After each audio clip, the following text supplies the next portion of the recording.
Jake stared at the stack of bills on his small desk, the numbers blurring together as exhaustion took over. 23 years old and already drowning in debt that seemed to grow bigger every day. His tiny apartment near the university was barely affordable, and that was only because he shared it with two other students who were just as broke as he was. The medical school acceptance letter that once filled him with pride now felt like a cruel joke. 2 years into his studies, and the dream of becoming a doctor seemed further away than ever. His father's sudden heart attack 6 months ago had changed everything. The man who used to fix cars in their small hometown garage was gone, leaving behind medical bills that stretched into 6 figures. Jake's mother called every week, her voice getting weaker each time. The chemotherapy treatments were expensive and the insurance barely covered half of it.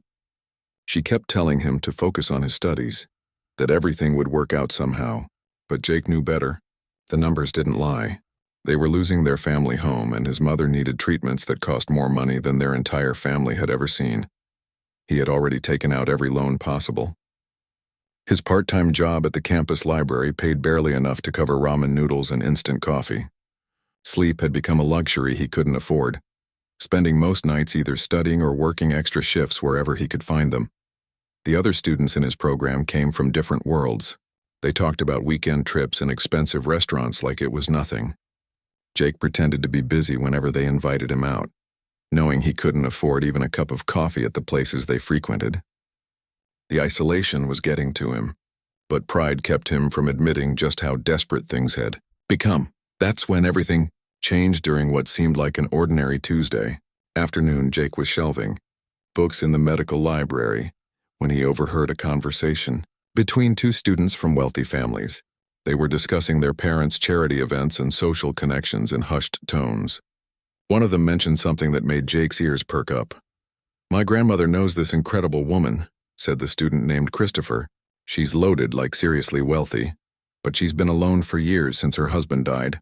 My grandmother always says she's looking for someone genuine to spend time with, not for anything weird, just companionship." Jake tried to focus on his work, but the conversation stuck with him. Later that evening, desperation finally won over his pride. He approached Christopher during a break between classes, stumbling over his words as he explained his situation. To his surprise, Christopher didn't judge him. Instead, he offered to make an introduction. "Look, I don't know if anything will come of it," Christopher said, pulling out his phone. "But Catherine Hartwell is different from other rich people. She actually cares about helping others. My grandmother has known her for decades."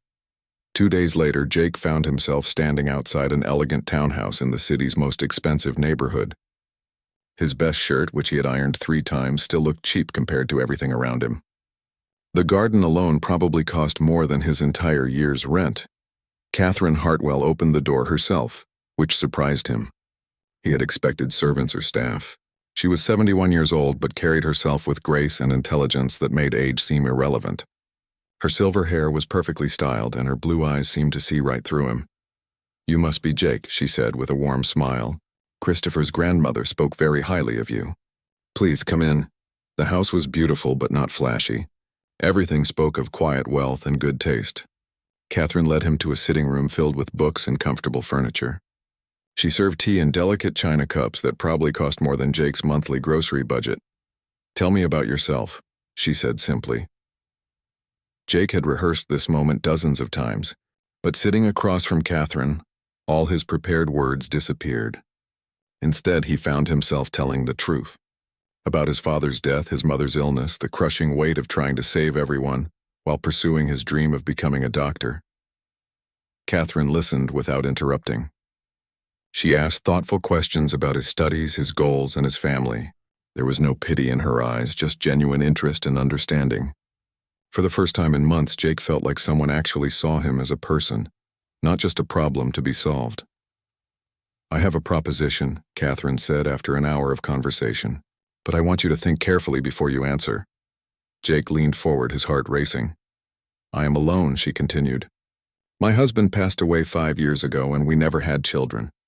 I have more money than I could spend in 10 lifetimes, but I lack something far more valuable: companionship. Someone who sees me as a person, not just a bank account." She paused, studying his face carefully. "I would like to offer you a marriage arrangement. Purely practical, of course. You would have your own living space in this house, complete financial support for your education and your mother's medical care, and in return you would provide companionship, attend social events with me, have dinner conversation, be someone I can trust. Jake's teacup rattled as he set it down, his hands shaking slightly. Marriage? He whispered. A legal arrangement that benefits both of us, Catherine clarified. You get the financial stability you need to focus on your studies and help your family.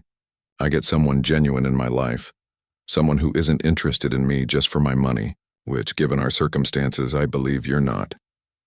The room fell silent except for the ticking of an antique clock on the mantel. Jake's mind raced through the implications. It sounded too good to be true, yet Catherine's expression was completely serious. I know it sounds unusual, she continued, but I've lived long enough to know that traditional approaches don't always work. Sometimes life requires creative solutions. Jake thought about his mother's last phone call, how tired she had sounded. He thought about the stack of bills on his desk and the dream of becoming a doctor that was slipping away day by day. You don't have to answer now, Catherine said gently. Take time to think about it. This is a big decision that would change both our lives. But Jake had already made up his mind. Sometimes life threw you a lifeline when you needed it most, and sometimes that lifeline came in the most unexpected form. Yes, he said quietly. I accept. Catherine smiled, and for the first time in months, Jake felt like maybe everything was going to be okay. He had no idea that in just 7 days, his entire understanding of this arrangement would be turned completely upside down. The courthouse wedding was planned for the following Thursday morning. Jake spent the days leading up to it in a strange mix of anxiety and relief. He had called his mother to tell her about his sudden financial turnaround, carefully avoiding the details of exactly how this miracle had happened. Her tears of joy over the phone made him feel both guilty and justified at the same time. I knew something good would happen, she had whispered through her emotions. Your father always said you were meant for great things. Jake wished he could tell her the whole truth, but how do you explain to your sick mother that you're marrying a woman 3 times your age for money? Even though Catherine had made it clear this was purely a business arrangement, the weight of what he was doing pressed down on him every night. Catherine, on the other hand, seemed completely at ease with everything. She handled all the legal paperwork with the efficiency of someone who had managed complex business deals her entire life. She arranged for a simple ceremony with just 2 witnesses, both of whom appeared to be longtime friends who asked no uncomfortable questions. The morning of the wedding, Jake stood in front of his tiny bathroom mirror, adjusting his tie for the 10th time. His roommates had already left for classes, and the apartment felt eerily quiet. In a few hours, he would be moving into a mansion and leaving this cramped space behind forever. The thought should have made him happy, but instead it made him feel like he was abandoning the person he used to be. Catherine picked him up in a sleek black car driven by someone she introduced simply as Robert. She looked elegant in a navy blue dress that probably cost more than Jake's entire wardrobe. But what struck him most was how calm she appeared, as if marrying a complete stranger was just another item on her daily schedule. Nervous? She asked as they drove through the city. A little, Jake admitted, watching the familiar streets of his neighborhood disappear behind them. That's normal, she said with a gentle smile. I was nervous on my first wedding day too, and I was madly in love with my husband then. At least we're going into this with honest expectations. The courthouse ceremony lasted exactly 15 minutes. Jake found himself saying I do to a woman he had known for less than a week, while strangers in suits served as witnesses to their unusual union. When the judge pronounced them husband and wife, Catherine squeezed his hand briefly, and Jake realized there was no going back now. The whispers started immediately. Christopher, the classmate who had introduced them, pulled Jake aside after their first day of classes following the wedding. Dude, people are talking, he said quietly. They're saying you married some rich old lady for her money. Jake felt his face burn with embarrassment, even though the rumors were essentially true. It's not what people think, he said, which wasn't entirely a lie. It wasn't just about money. It was about survival, about giving his mother a chance to live, about not giving up on his dream of becoming a doctor. I'm not judging, Christopher said quickly. I mean, my family has money, so I don't understand what it's like to really need it. But some of the others are being pretty harsh about it. The judgment wasn't limited to his classmates. At the University Medical Center where Jake did his clinical rotations, he noticed the looks and hushed conversations that stopped when he walked by. News traveled fast in their small academic community, and the story had grown more dramatic with each telling. But the hardest part was facing Catherine's world. Their first social event together was a charity fundraiser for the Children's Hospital. Catherine had warned him that her social circle could be judgmental, but Jake wasn't prepared for the reality of it. The moment they walked into the elegant ballroom, conversation seemed to pause and eyes followed their every move. "Catherine, darling," said a woman dripping in diamonds and disapproval. "How lovely to see you. And this must be your husband?" The way she said the word made it sound like something distasteful. Jake felt Catherine's hand tighten slightly on his arm, but her smile never wavered. "Yes, this is Jake," Catherine said warmly. "He's studying medicine at the university. Jake, this is Patricia Thornton, an old friend." Patricia's smile was as fake as her eyelashes. "How interesting, and how did you two meet?" Jake started to stammer out some vague response, but Catherine smoothly took over the conversation, steering it toward safer topics. Throughout the evening, she protected him from the worst of the gossip and speculation, with a grace that Jake found genuinely admirable. On the drive home, Catherine was quiet for a long time. Finally, she spoke. "I'm sorry about tonight. I knew there would be talk, but Patricia was particularly cruel." "It's okay," Jake said, though it wasn't really. "I knew what I was signing up for." "Did you?" Catherine asked, turning to look at him. "Because I'm not sure I did. I thought I was prepared for the judgment, but seeing how they treated you tonight, I realize I may have been selfish in asking this of you." Jake was surprised by her honesty. "You saved my life," he said simply. Whatever people say, that's the truth. Living with Catherine turned out to be far easier than Jake had expected. She had given him an entire wing of the house, complete with his own bedroom, bathroom, and study area. The space was larger and more luxurious than anywhere he had ever lived, but Catherine had somehow made it feel welcoming rather than intimidating. Their daily routine settled into a comfortable pattern. Catherine was an early riser who liked to have coffee and read the newspaper in the morning sunroom. Jake would join her for breakfast before heading to classes, and they would discuss everything from current events to his studies. She was surprisingly knowledgeable about medical topics and often asked insightful questions that helped him think through complex concepts. Evenings were usually quiet. Catherine respected his need to study and rarely interrupted his work. When she did seek his company, it was usually for dinner conversations that Jake found himself genuinely enjoying. She was intelligent, well-traveled, and had stories from a life fully lived that made Jake forget about their age difference entirely. "Tell me about your father," Catherine had asked one evening over dinner. Jake found himself sharing memories he hadn't talked about with anyone. His father's gentle hands fixing broken engines, the pride in his eyes when Jake got accepted to medical school, the way he had fought his illness with dignity until the very end. "He sounds like he was a remarkable man," Catherine said softly. "He would be proud of how you're handling everything." "I hope so," Jake replied. "Sometimes I wonder if he would approve of this arrangement." Catherine considered this carefully. "I think a father who loved his son would want him to do whatever it took to build a good life and help his family. Sometimes the path to doing the right thing isn't the conventional one." 3 weeks into their marriage, Jake realized something surprising. He actually looked forward to coming home each day. Not just because of the luxury or the financial security, but because Catherine had become someone he genuinely respected and enjoyed spending time with. She never made him feel like a charity case or treated him like he was just some young man she had bought. Instead, she seemed genuinely interested in his thoughts, his goals, and his dreams for the future. She encouraged his studies and celebrated his small victories in ways that felt sincere. But Jake was beginning to notice things that didn't quite add up. Small details that suggested Catherine Hartwell might be far more complex than the lonely widow she presented herself to be, and he had no idea that in just a few days, everything he thought he knew about his unusual wife was about to be completely turned upside down. It started with the phone calls. Jake first noticed them during his 3rd week living in Catherine's house. He was studying in the library when he heard her voice coming from down the hallway, speaking in hushed tones that seemed urgent and serious. This wasn't unusual by itself, but something about her tone made him pause and listen more carefully. "The situation in Bangladesh is getting worse," he heard her say. "We need to move faster on the supply delivery." Bangladesh? Jake frowned, trying to focus on his anatomy textbook. Why would Catherine be discussing Bangladesh?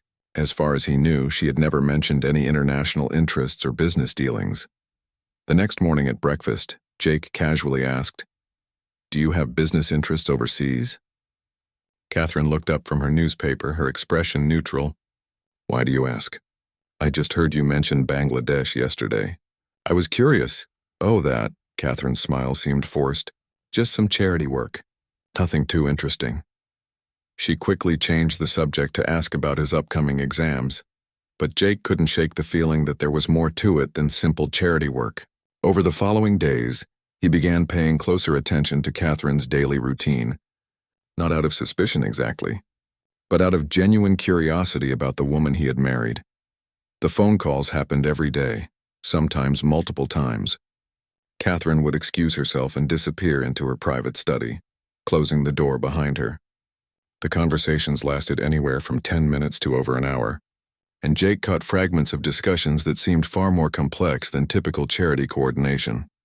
"The vaccine storage requirements are critical," he heard her say one afternoon. "Temperature control failure could ruin everything we've worked for." Another time, "Dr. Peterson's recommendations for the rural clinics are exactly what we need. Can you get me his complete assessment by Thursday?" Jake found himself growing more puzzled with each overheard snippet. Catherine spoke with an authority and knowledge that suggested deep involvement in medical and logistical matters. This seemed like much more than writing checks to charities. Then there were the packages. Every day, sometimes twice a day, delivery trucks would arrive at the house. Not the usual mail or the occasional online shopping that most people received, but professional courier services carrying thick envelopes, sealed boxes, and official-looking documents.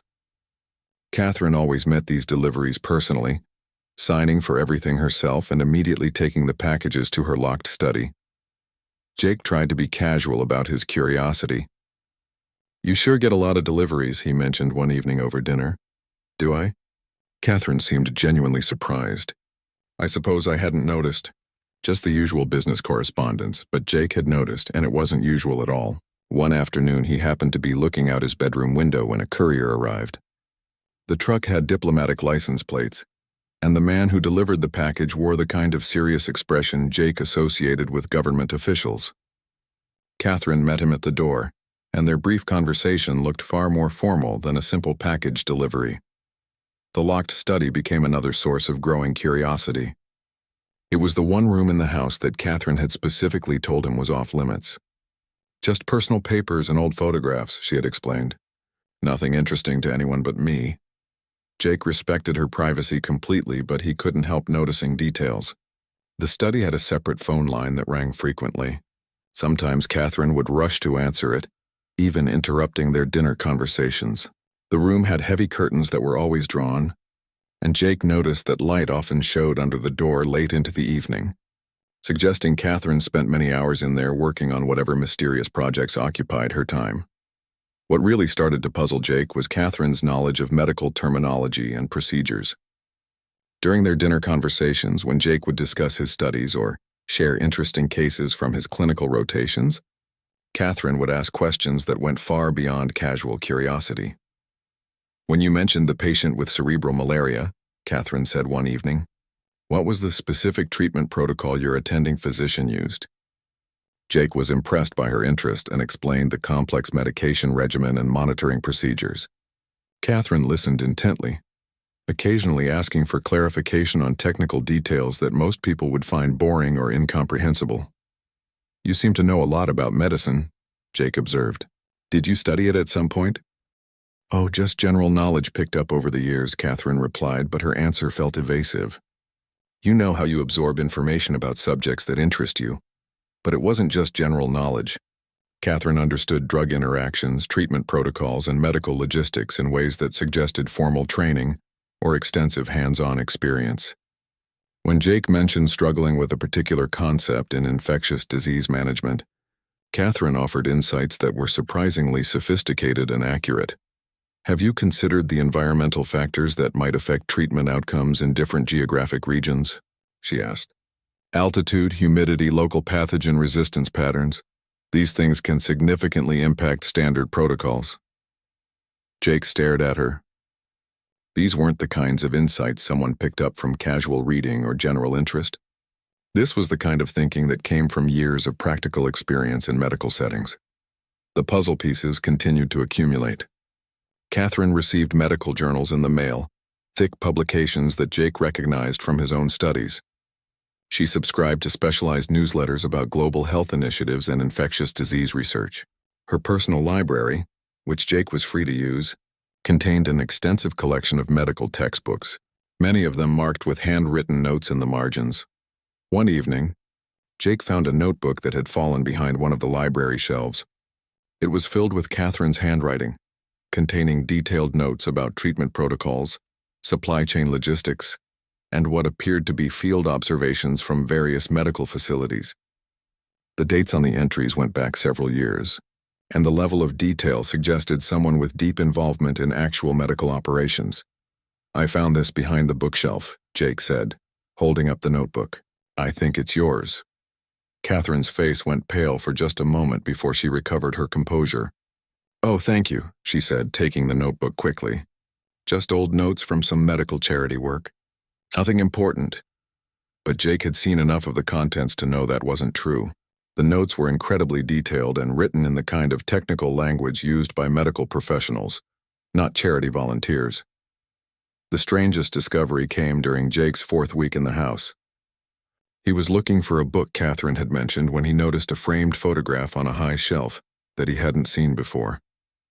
In it, Catherine appeared to be much younger, maybe in her 40s, wearing medical scrubs and standing in what looked like a field hospital or clinic in a developing country. She was surrounded by other medical professionals, and everyone in the photo had the tired but determined expressions Jake associated with doctors working in crisis situations. When Jake asked about the photograph, Catherine's explanation was brief and uncomfortable. "Oh, that's from a medical mission trip years ago. Just volunteer work helping out where I could." But the photo told a different story. Catherine wasn't positioned like a volunteer helper in the picture. She was clearly in a leadership role, and her body language suggested someone with authority and expertise, not a well-meaning amateur. That night, lying in his comfortable bedroom, Jake stared at the ceiling and tried to piece together everything he had observed. The daily phone calls about international medical situations, the constant stream of official-looking packages and documents, the extensive medical knowledge that went far beyond casual interest, the locked study where Catherine spent hours every day working on mysterious projects. Who exactly had he married? And why was Catherine Hartwell, supposedly a lonely widow looking for companionship, so deeply involved in what appeared to be complex international medical operations? Jake had agreed to this marriage thinking he understood exactly what he was getting into, but as he drifted off to sleep, he realized he might not know Catherine at all. And tomorrow he was determined to find out the truth. It was exactly 1 week after their wedding when everything changed. Jake had been struggling with a particularly difficult assignment about tropical diseases and their treatment protocols. His professor had recommended a specific medical journal that Jake knew he had seen somewhere in Catherine's extensive library. After searching the main bookshelves for over an hour without success, he remembered seeing medical publications in various rooms throughout the house. Catherine had left that morning for what she called a business meeting in the city, saying she would be gone most of the day. Jake had the house to himself, which had become a comfortable routine. He decided to check if the journal might be in her study. He had never questioned why the study was always locked. Catherine had said it contained personal papers and old photographs, and Jake respected her privacy completely. But as he approached the heavy wooden door that afternoon, something was different. The door was slightly open. Jake paused, his hand reaching toward the doorknob. Catherine must have forgotten to lock it in her rush to leave. The right thing to do would be to simply close the door and wait for her to return. But his curiosity about the woman he had married was stronger than his sense of propriety. He pushed the door open slowly and stepped inside. What Jake saw took his breath away. This wasn't an office filled with personal keepsakes and old photographs. This was a command center. The walls were covered with maps of the world, but not the kind you might find in any regular office. These maps had pins, colored strings, and detailed markings that showed locations across Africa, Asia, and South America. Handwritten notes in multiple languages were scattered across every surface. Medical supply charts hung next to shipping manifests and financial documents that showed numbers so large they made Jake's head spin. But it was the photographs that truly shocked him.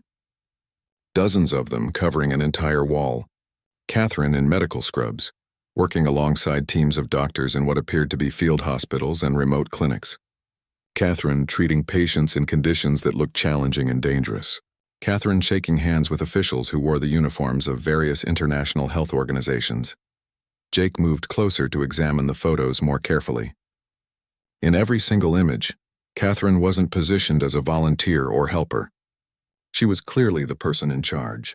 Other medical professionals looked to her for guidance and direction. She was performing surgical procedures, making critical decisions, and leading medical teams in what appeared to be crisis situations around the world. One photo particularly caught his attention. Catherine stood in front of a newly constructed clinic, holding a ribbon and scissors at what was obviously an opening ceremony. The banner behind her read Hartwell Foundation Medical Center, in both English and what appeared to be Swahili. The date on the photo was only 3 years ago. Jake's hand shook as he picked up a thick folder from the desk. Inside were official documents, correspondence with the World Health Organization, contracts with pharmaceutical companies, and detailed reports about medical mission outcomes. But the name on all these documents wasn't Catherine Hartwell, the wealthy widow. It was Dr. Catherine Hartwell, MD, PhD, specialist in infectious diseases and tropical medicine. Jake sank into Catherine's desk chair, trying to process what he was discovering. Every document told the same story. Catherine wasn't just some rich woman who wrote checks to charities.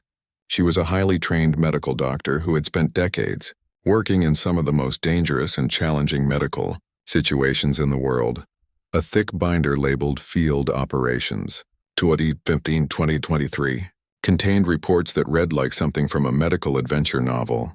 Catherine had led teams responding to Ebola outbreaks in West Africa. She had established treatment protocols for drug-resistant tuberculosis in Southeast Asia. She had personally delivered medical supplies to war zones and natural disaster areas where other organizations couldn't or wouldn't go. The financial documents were equally stunning. The Hartwell Foundation, which Catherine apparently ran, had assets worth hundreds of millions of dollars. But unlike most wealthy foundations that Jake had heard about, this one spent almost everything it received. The money went directly to building clinics, purchasing medical supplies, training local healthcare workers, and funding research into treatments for diseases that primarily affected the world's poorest populations. Jake found correspondence with major pharmaceutical companies, negotiating reduced prices for life-saving medications. He found contracts with logistics companies arranging complex supply chains to deliver medical equipment to remote locations. He found thank you letters from government officials in countries Jake had only read about in news articles, praising Catherine's foundation for saving thousands of lives. But perhaps the most shocking discovery was a folder labeled Current Operations. Catherine wasn't retired from this work. She was actively managing multiple medical projects happening right now, around the world. The daily phone calls Jake had been overhearing weren't about past charitable work. They were real-time coordination of ongoing medical missions in Bangladesh, Guatemala, and Somalia. Jake's medical school education had taught him enough to understand the complexity and danger of what Catherine was doing. These weren't simple medical volunteer trips. She was running sophisticated operations that required advanced medical training, logistical expertise, and the kind of courage that most people couldn't even imagine. A noise from somewhere else in the house made Jake freeze. Catherine was back earlier than expected. He could hear her footsteps in the front hallway, along with voices indicating she had brought someone with her.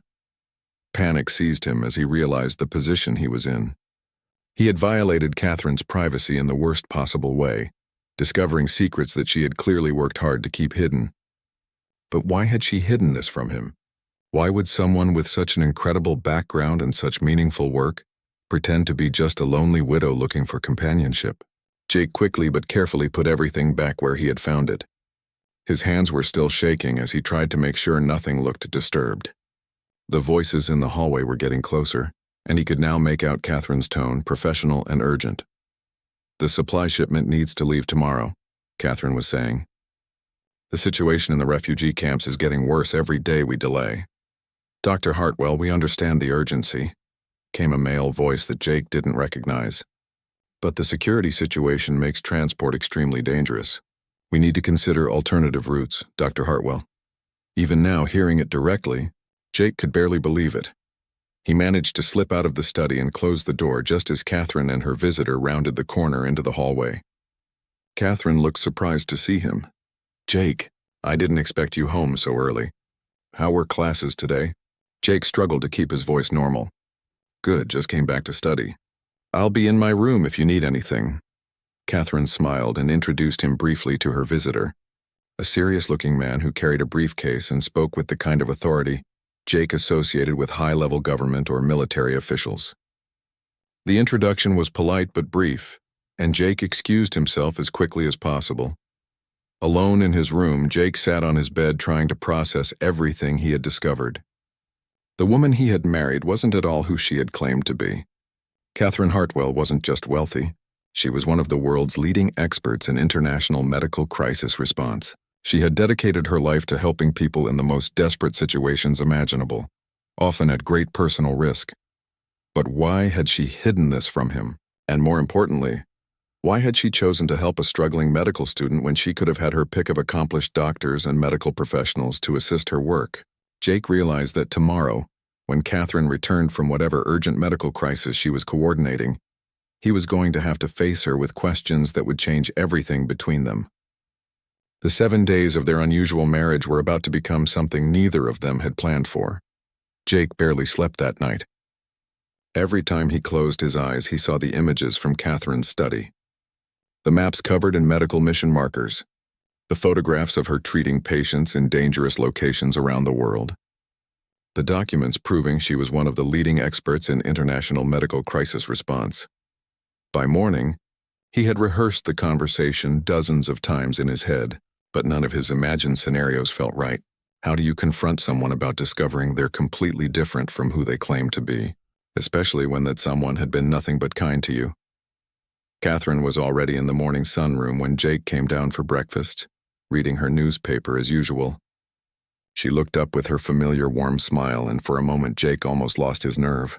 This was still the woman who had saved his family, who had treated him with respect and kindness for the past week. "Good morning," Catherine said. "You look tired. Everything okay?" Jake sat down across from her, his hands trembling slightly as he reached for his coffee cup. "Catherine, I need to ask you something, and I need you to be completely honest with me." Something in his tone made Catherine set down her newspaper. Her expression became more serious but not defensive. "Of course. What's on your mind?" "Yesterday, when you were gone, your study door was unlocked." Jake watched Catherine's face carefully. "I went inside." Catherine didn't react with anger or panic as Jake had expected. Instead, she was quiet for a long moment, then let out a deep sigh. "I see, and what did you find?" "Everything," Jake said quietly. "The maps, the photographs, the medical foundation documents. I know you're Dr. Catherine Hartwell. I know about your work in Africa, Asia, everywhere. I know you've been running international medical missions for decades." Catherine nodded slowly as if she had been expecting this moment. "I wondered how long it would take. I've been getting careless lately, leaving the door unlocked, taking phone calls where you could hear them." "Why didn't you tell me?" Jake asked, confusion and hurt mixing in his voice. "Why did you pretend to be just some lonely widow when you're actually saving lives around the world?" Catherine stood up and walked to the window, looking out at her garden. "Because I wanted to know who you really were. Not the person you might become if you knew about my work, but who you were when you thought I was just an old woman with money." She turned back to face Jake. "Do you know how many people have approached me over the years once they learned about my medical background? Brilliant doctors, experienced professionals, people with impressive credentials who wanted to join my missions, but most of them were attracted to the adventure, the prestige, or the financial resources. Very few were genuinely committed to helping people who have nothing to give back." Jake felt his confusion deepening. "But you could have any of those experienced doctors. Why would you want someone like me? I'm still a student." "I don't have any real experience because Catherine said, returning to her seat. "I've been watching you longer than you know." Jake's eyes widened. What do you mean? Christopher's grandmother is an old friend of mine, yes. But she didn't randomly mention you. I asked her to keep an eye out for students who showed real character, real dedication to helping people rather than just advancing their careers. She told me about a young man who worked multiple jobs to pay for school, who never complained about his circumstances, and who genuinely cared about his patients during clinical rotations. Catherine leaned forward, her eyes intense but kind. I had her arrange for Christopher to mention you when you were at your most desperate moment. I knew about your father's death, your mother's illness, your financial struggles. I had been waiting for you to reach the point where you would be willing to consider unconventional solutions. Jake felt like the world was spinning around him. You mean, this was all planned? The marriage, everything? Not exactly, Catherine said quickly. I planned to help you somehow, yes. But the marriage idea only came to me when we met in person. I realized that a simple financial gift wouldn't work for someone with your pride, and I genuinely did want companionship. When I suggested the arrangement, your response told me everything I needed to know about your character. What do you mean? You didn't immediately jump at the offer, Catherine explained. You were clearly desperate, but you still thought carefully about what I was asking. You considered the impact on both of us, and most importantly, you treated me with respect even when you thought I was just a lonely old woman. That told me you were exactly the kind of person I hoped you were. Jake ran his hands through his hair, trying to process everything. So this whole week has been some kind of test? In a way, yes, Catherine admitted. I needed to see how you would handle living with wealth, how you would treat me when you thought I had no other value besides money, and how you would react to the social pressure and judgment from others. You passed every test, Jake, with flying colors. But I still don't understand why you need me at all, Jake said. You've been doing this work successfully for decades without me. Catherine's expression grew sadder. Because I'm 71 years old, Jake. I can't keep flying to crisis zones and working 18-hour days in field hospitals forever. My body is starting to fail me, even if my mind is still sharp. I need someone to eventually take over this work, someone who shares my values and commitment. She reached across the table and took Jake's hand. I've been looking for a successor for years, not just someone with medical skills, but someone with the right heart, someone who understands that real medicine isn't about prestige or money, but about helping people who have nowhere else to turn. Jake felt tears forming in his eyes. You want me to take over your foundation? Eventually, yes. But first, I want to train you properly. The work we do requires more than just medical knowledge. You need to understand international logistics, cultural sensitivity, crisis management, and how to work with government agencies and relief organizations. It takes years to learn all of this. Catherine squeezed his hand gently. The marriage arrangement was real, Jake. I do want companionship, and I do want someone I can trust in my life. But I was also hoping it would become something more meaningful than a business transaction. Jake looked at this remarkable woman sitting across from him and realized that everything had changed again. So what happens now? That depends on you, Catherine said. If you want to continue with our original arrangement, that's perfectly fine. You'll finish medical school. Your mother will get the care she needs and we'll remain friends. But if you're interested in learning about the other side of my life, I'd be honored to teach you. Jake thought about everything he had seen in Catherine's study. The lives saved, the clinics built, the diseases fought in places where no one else would go. He thought about his father, who had spent his life fixing things that were broken, and realized that Catherine was offering him the chance to fix things on a scale he had never imagined possible. I want to learn, Jake said quietly. I want to help. Catherine smiled, and for the first time since Jake had known her, she looked truly happy. Then we have work to do. There's a medical crisis developing in Guatemala, and I think it's time you saw what we really do. As Jake sat in Catherine's sunroom that morning, he realized that the past 7 days hadn't just changed his financial situation. They had introduced him to a woman whose life's work could give meaning to his own dreams of becoming a doctor. What had started as a desperate arrangement between strangers was becoming a partnership that could save lives around the world. And for the first time in months, Jake felt like the future held something even better than he had dared to hope for.